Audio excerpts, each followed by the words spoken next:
Mesdames, Messieurs, bonsoir et merci de suivre ce 20h à la une de l'actualité fête de Pâques 2025.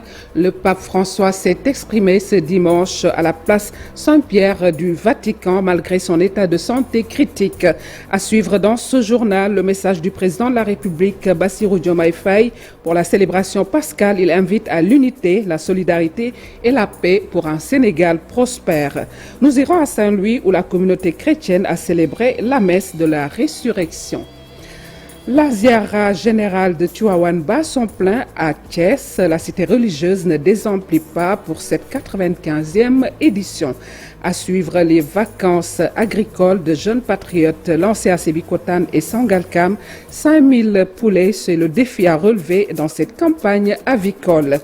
Et puis, l'opération Fanganta 3 a réussi à Kédougou. La gendarmerie a saisi et démantelé des niches criminelles. Voilà pour les titres. Le développement, c'est tout de suite.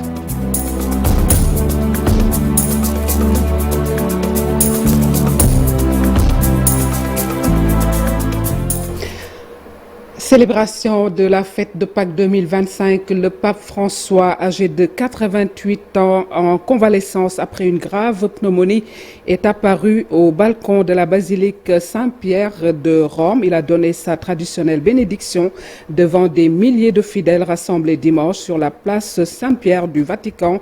Lors de son discours lu par un collaborateur, le souverain pontife se dit préoccupé par l'antisémitisme croissant dans le monde. Le pape appelle à un cessez-le-feu dans la bande de Gaza, à maintenir l'aide précieuse humanitaire aux populations affamées. Voici un petit extrait.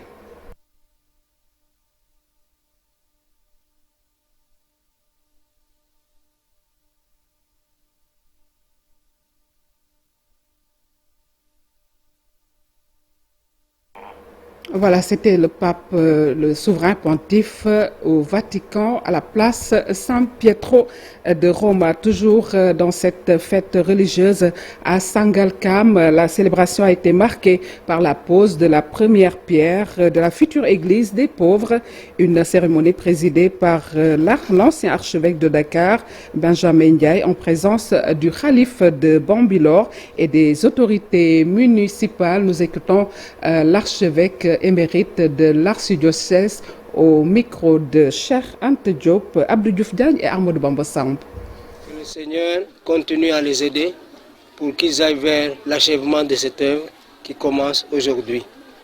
La bénédiction nous est venue de multiples côtés et je me félicite qu'à côté du pouvoir administratif, les représentants religieux et aussi apporter leur contribution sous forme de sympathie et d'engagement aussi.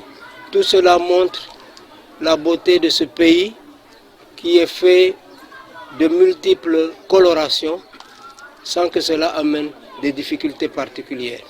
Et donc nous rendons grâce à Dieu et nous lui confions cette œuvre qu'il l'amène jusqu'au bout pour le bénéfice des populations et pour le bien de notre pays aussi. À l'occasion de la fête de Pâques 2025, le président de la République, Bassirou Diomaye Faye, a adressé un message empreint de fraternité et la communauté chrétienne. Il a saisi l'occasion de cette célébration comme un moment fort pour rappeler l'importance de l'unité, de la solidarité et de la paix dans la construction d'un Sénégal harmonieux et prospère. En ce dimanche, je cite, symbole fort de renaissance, d'espérance et de fraternité, j'adresse mes vœux chaleureux à toute la communauté chrétienne du Sénégal et du monde. Puisse cette célébration raviver nos valeurs communes d'unité, de solidarité et de paix pour un Sénégal uni et prospère. Joyeuse Pâques, joyeuse fête de Pâques à toutes et à tous. Fin de citation. La messe a été donc célébrée, une messe de résurrection à Saint-Louis, communauté chrétienne, à l'église Notre-Dame de Lourdes, abbé Jules Bienvenu. Bassène a exhorté les fidèles à cultiver la paix. Les fidèles chrétiens, très préoccupés par l'état de délabrement avancé de l'église, lancent un message aux autorités pour la réhabilitation de l'église. C'est une correspondance signée Ousseynou Diop. Notre-Dame de Lourdes de Saint-Louis, la statue de Jésus-Christ est bien accrochée sur une croix. Un site historique âgé de 125 ans aujourd'hui. Le bâtiment menace ruine et pourtant c'est ici où les chrétiens de Saint-Louis organisent la messe pour célébrer la résurrection du Christ. L'apôtre Paul, dans sa lettre aux Colossiens, avant la messe, les enfants ont été baptisés. L'église accueille désormais les enfants dans la maison de Dieu.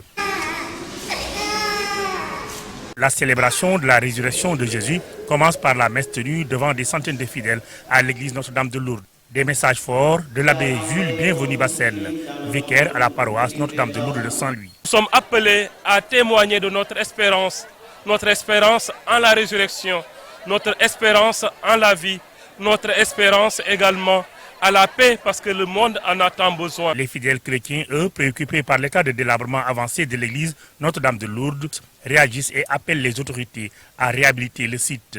Nous lançons un vibrant appel aux autorités afin qu'ils puissent vraiment soutenir cette église qui fait partie du patrimoine. Nous lançons un appel aux autorités pour qu'ils viennent nous aider à réhabiliter notre église. La célébration de la résurrection de Jésus est un moment très fort pour la communauté chrétienne de Saint-Louis. Pendant 2 tours d'horloge, les fidèles ont prié pour un Sénégal de paix et de concorde. Autre actualité religieuse dans ce journal, la ziara générale à Tivaouane qui bat son plein dans la région de Thiès. La cité religieuse ne désemplit pas de fidèles tidjanes. Une communion initiée par Serigne Babacar Sy, premier khalife de Seydi Hadj Malick Sy. Les jeunes ont répondu massivement à cette 95e édition, nous dit Cheikh Anta Diop et Seylatir. De cette année 95e édition a battu le record d'affluence. Le mausolée Serigne Babacar Sy, Serigne Mansour Sy Borom Daara Ji, Serigne Abdou Aziz Sy Al Amin, Serigne Abdou Aziz Sy Dabakh, entre autres, ne désemplissent pas. Notre 95e édition a drainé du monde. Moi, d'habitude, je viens ici à cette heure-là, mais je ne trouve personne à partir de 12 heures. Mais aujourd'hui, vraiment, j'ai été surpris.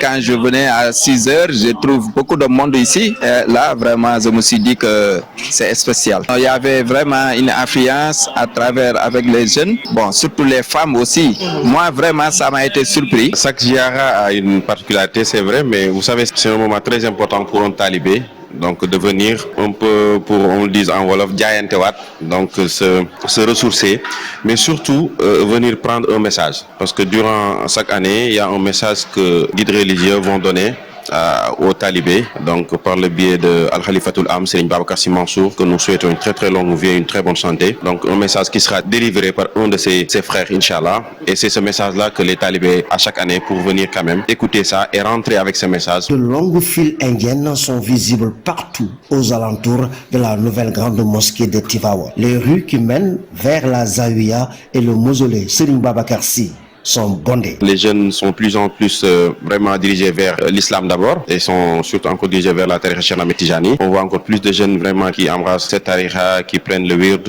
donc machallah. Et maintenant avec la communication actuelle, on sent que même à travers les réseaux sociaux, tu sens cette affluence, tu sens cette envie de venir à Tivaouane tout le temps. Déjà, la grande salle Seydi El Hadji Malick Sy est remplie de monde. Le porte-parole du khalife va délivrer un message en présence des autorités religieuses et étatiques.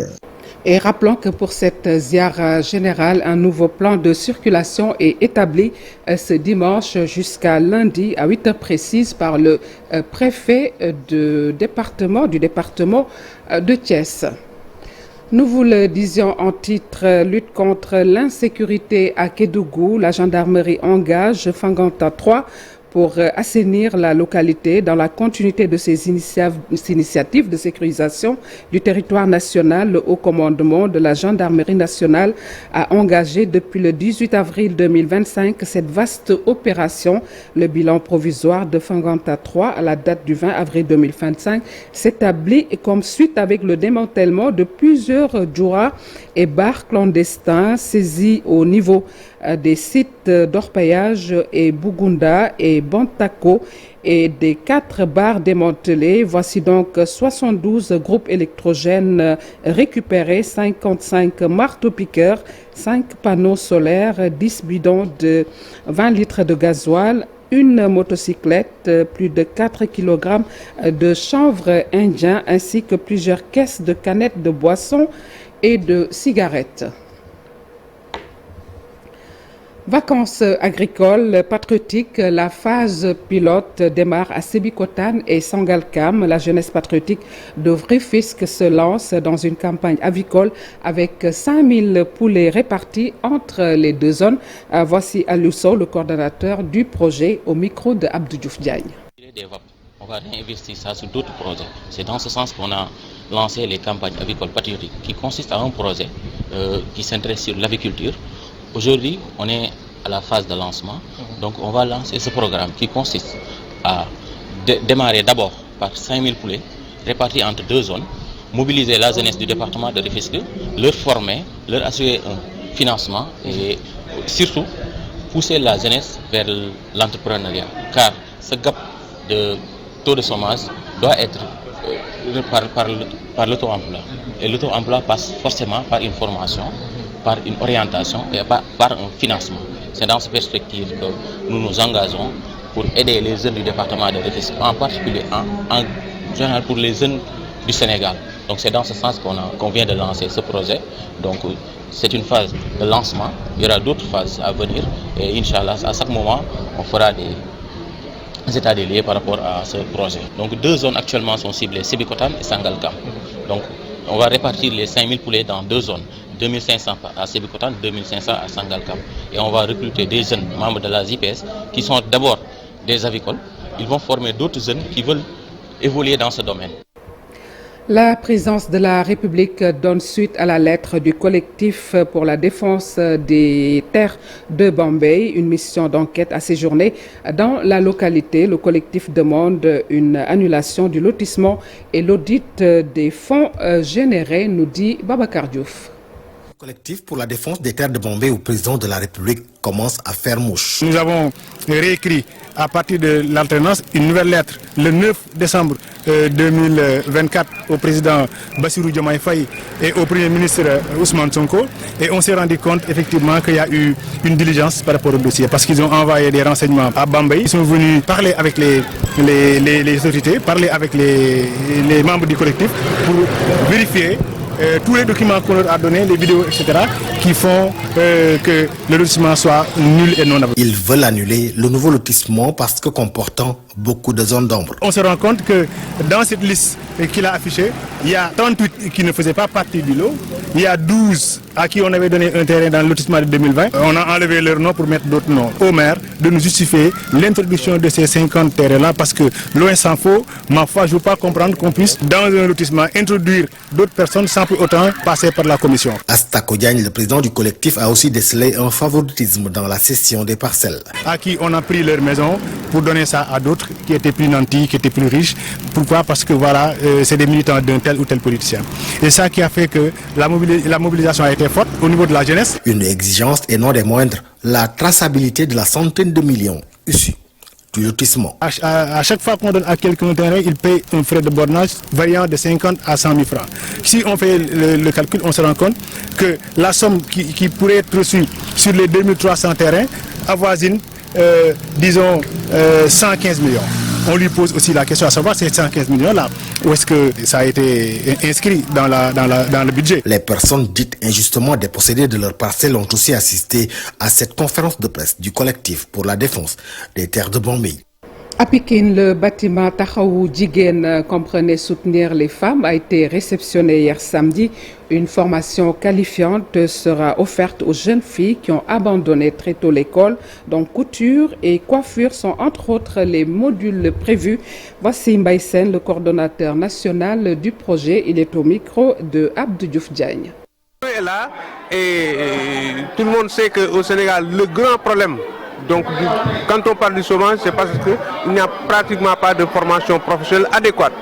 Donc dès l'instant que les filles, nous avons identifié les besoins, nous avons travaillé ici avec des sociologues nous avons travaillé avec les délégués de quartier, nous avons travaillé avec des personnes ressources qui nous ont permis de détecter. Donc, les filles qui en ont véritablement besoin et les intégrer ici dans le centre pour assurer à elles une formation professionnelle. Donc ce bâtiment, ce centre offre une formation qualifiante aux filles qui ont abandonné l'école très tôt, ou bien qui sont victimes de stigmatisation, de violence, etc., ou bien qui n'ont pas eu de pièce d'état civil pour être inscrites à l'école. Et certaines filles aussi qui ont le choix d'aller librement, donc de faire une formation professionnelle en couture, coiffure, teinture, micro-jardinage, donc en entrepreneuriat, globalement en éducation à la vie familiale et sociale. Cette formation est entièrement gratuite. Le bâtiment coûte à peu près une bagatelle à près de 70 millions à peu près. Voilà un reportage plutôt signé par Abdoulaye Patean. Ouf de soulagement par les femmes de la commune de Diamaguène Sicap Mbao. Elles disposent désormais d'un cadre d'expression. La maison de la femme a été inaugurée, un espace pour dénoncer leur maltraitance dont elles font montre, nonobstant les efforts des autorités. Voici Elisabeth Manga, elle est la trésorière de ce projet. Nous l'écoutons au micro de Abdoulaye Patean. Contre les violences basées sur le genre, responsabilité collective et urgence d'agir. Ce thème interpelle chacun de nous. Les violences basées sur le genre, qu'elles soient physiques, psychologiques, économiques ou symboliques, sont encore très présentes dans notre société. Elles détruisent des vies, freinent l'émancipation des femmes et compromettent le développement harmonieux de nos communautés. Nous voulons non seulement rendre hommage aux femmes, mais aussi créer un espace d'échange, de sensibilisation et surtout d'action, parce que le combat contre les violences faites aux femmes n'est pas l'affaire des femmes uniquement, mais celle de toute la société. Ensemble, osons le changement. Ensemble, disons non à toute forme de violence basée sur le genre. Ensemble, construisons un avenir plus juste et plus sûr pour les femmes et les filles. Pêche artisanale au Sénégal, l'interdiction de monofilament par le ministre de la Pêche. Loin de connaître son épilogue, les pêcheurs de Kayar, contrairement à ceux de Thiaroye-sur-Mer, sont en phase avec Madame la ministre Fatou Diouf. Il rappelle ainsi l'article 66 du Code de la pêche. Cheikh Anta Diop, c'est la tire. On connaît que Kayar est un grand port de pêche. Actuellement, je peux dire que la majeure partie des pêcheurs assis sont toujours au bord de la mer. Ils n'ont rien à faire, mais il y a un seul impact. L'impact qui nous a apporté ça, c'est tout simplement les filets dormants là. Auparavant, on disait que les bateaux c'est pas grave. C'est les filets dormants qui nous ont empêché de nourrir nos familles. On n'a rien à manger. Après tout ça, nous remercions surtout le ministre de la pêche là. Vraiment, je suis très content d'elle. Kayar est en phase avec lui. Nous sommes d'accord avec lui. Et comme le Kawal fait, nous sommes tous d'accord avec ce ministre-là. Parce que c'est le seul ministre qui est venu ici à Kayar. Non, il n'est pas venu à Kayar. Mais qui a opté sa opinion. C'est la première qui est devant nous à défendre ça. Vraiment, nous les Kayar, nous sommes d'accord avec lui. Nous tous sommes d'accord avec lui. Mais le seul impact qui est ici à Kayar, c'est la pêche. La pêche ici, nous n'avons que la pêche. Nous connaissons que la pêche. Lui, c'est mon père, c'est mon grand frère.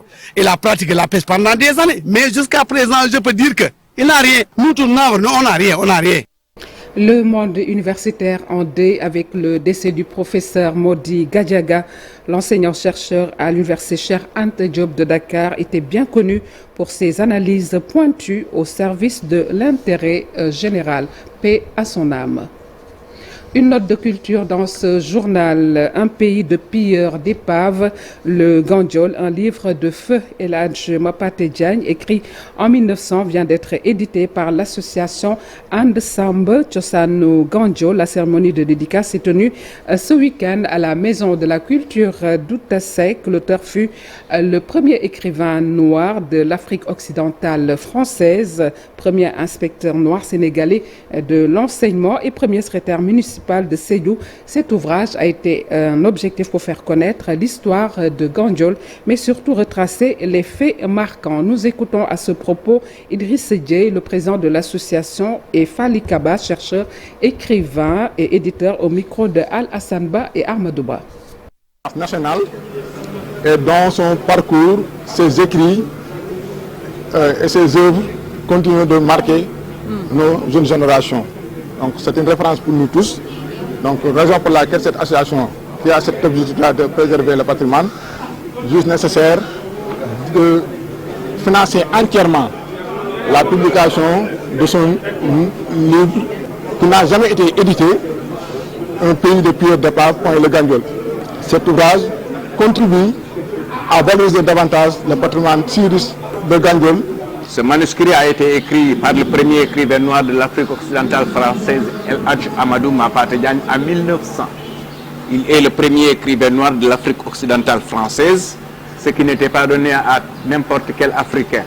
La teneur du livre, le contenu du livre, qui parle de l'historique du Gandiol, le peuplement du Gandiol, l'économie du Gandiol, nous amène encore une fois à être fiers de notre Sénégal, nous amène encore une fois à être fiers de nos ressources, tant humaines que terrestres, maritimes. Au point que ce livre Gandiol, un pays de pierre, le pays de pierre d'épave, relate toute l'historique, toute l'histoire de Mouit, Gandiol, du Gandiol, de la région de Saint-Louis, mais aussi et surtout du Sénégal dans sa généralité. Voilà, c'est sur cette note de culture que nous mettons fin à cette présente édition. C'était une réalisation de Abi Faye à la régie Vieux Diouf et Daouda Gueye, Pape Maguette Diakhaté. Merci de l'avoir suivi. On se donne rendez-vous prochainement. D'ici là, excellente suite des programmes sur la télévision Futur Média. Au revoir.